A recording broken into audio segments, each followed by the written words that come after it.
शिल्पा की आदतें ठीक नहीं थी। वो ना बोलने से पहले कुछ सोचती और ना ही कुछ करने में। उसकी इस आदत से सभी परेशान रहते। बहन, घर पर मेहमान आए हैं और शक्कर खत्म है, थोड़ी शक्कर दे दो, मैं बाजार जाऊंगी तो ले आऊंगी। अरे शिखा बहन, तुम तो माफी करे, जब देखो तुम्हारे घर में कुछ न कुछ खत्म ही रहता है। अरे शिल्पा, चिल्ला क्यों रही हो? कहा ना घर में मेहमान बैठे हैं, सुन लेंगे। सुन लेंगे तो सुन ले, तुम लोगों की मांगने वाली आदत तो बंद होगी। अच्छा अच्छा शिल्पा, ना दो शक्कर, लेकिन बात तो अच्छे से करो। एक कटोरी शक्कर के लिए तुमने मेरी बड़ी बेइज्जती कर दी। शिल्पा बड़बड़ाते अंदर चली जाती है तो शिखा भी घर चली जाती है। माँ, क्या हुआ?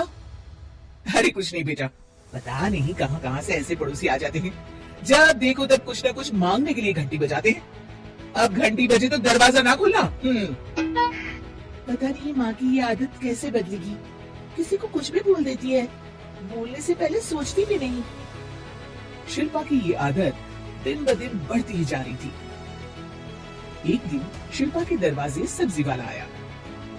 सुनो भैया, मुझे ये भिंडी, टिंडे, लौकी और आलू के साथ 1 किलो प्याज दे दो। जी भाई जी। वो एक एक कर सारा सामान पैक कर देता है। कितने पैसे दूं? 220 रुपए पूरे। अरे इतना महंगा नहीं, हाँ मैं तो सिर्फ 150 दूंगी।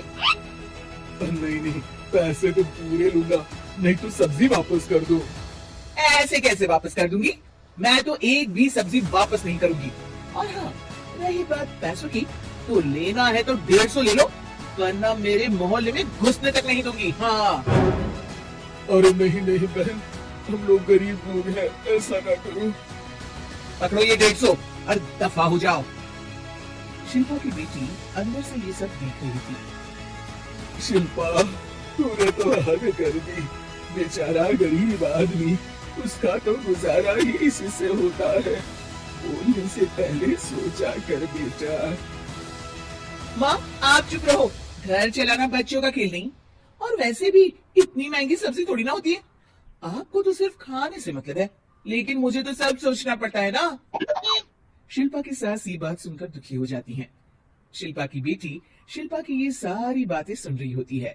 शिल्पा की बेटी एक दिन माँ से कहती है, माँ, ओ माँ, जरा यहाँ तो आना। ओहो, क्या हुआ? क्यों चिल्ला रही हो ऐसे बेटा? हुआ क्या?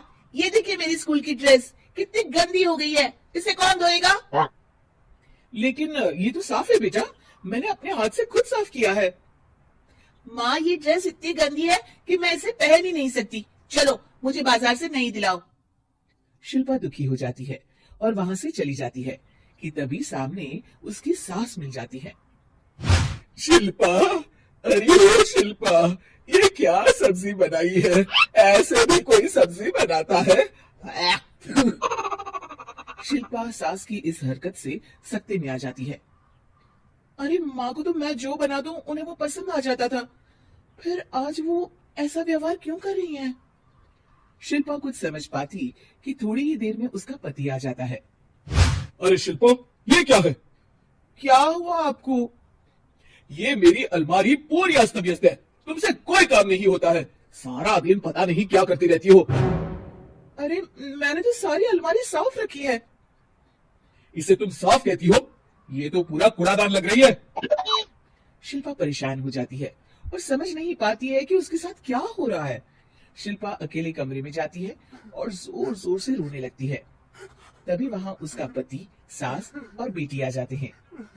शिल्पा उन लोगों को देखकर और जोर जोर से रोने लगती है।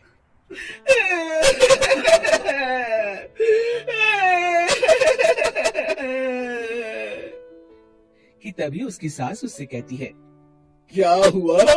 यहाँ बैठकर रोती रहोगी या फिर खाने को भी कुछ बनाओगी? माँ, पहले आप बताएं, आप लोगों को क्या हुआ है जो मुझसे ऐसा व्यवहार कर रहे हैं? वही हुआ है जो तुम्हें रोज होता है। मैं समझी नहीं। माँ, आज घर वालों ने आपसे बुरा व्यवहार किया तो आपको कितना बुरा लगा ना?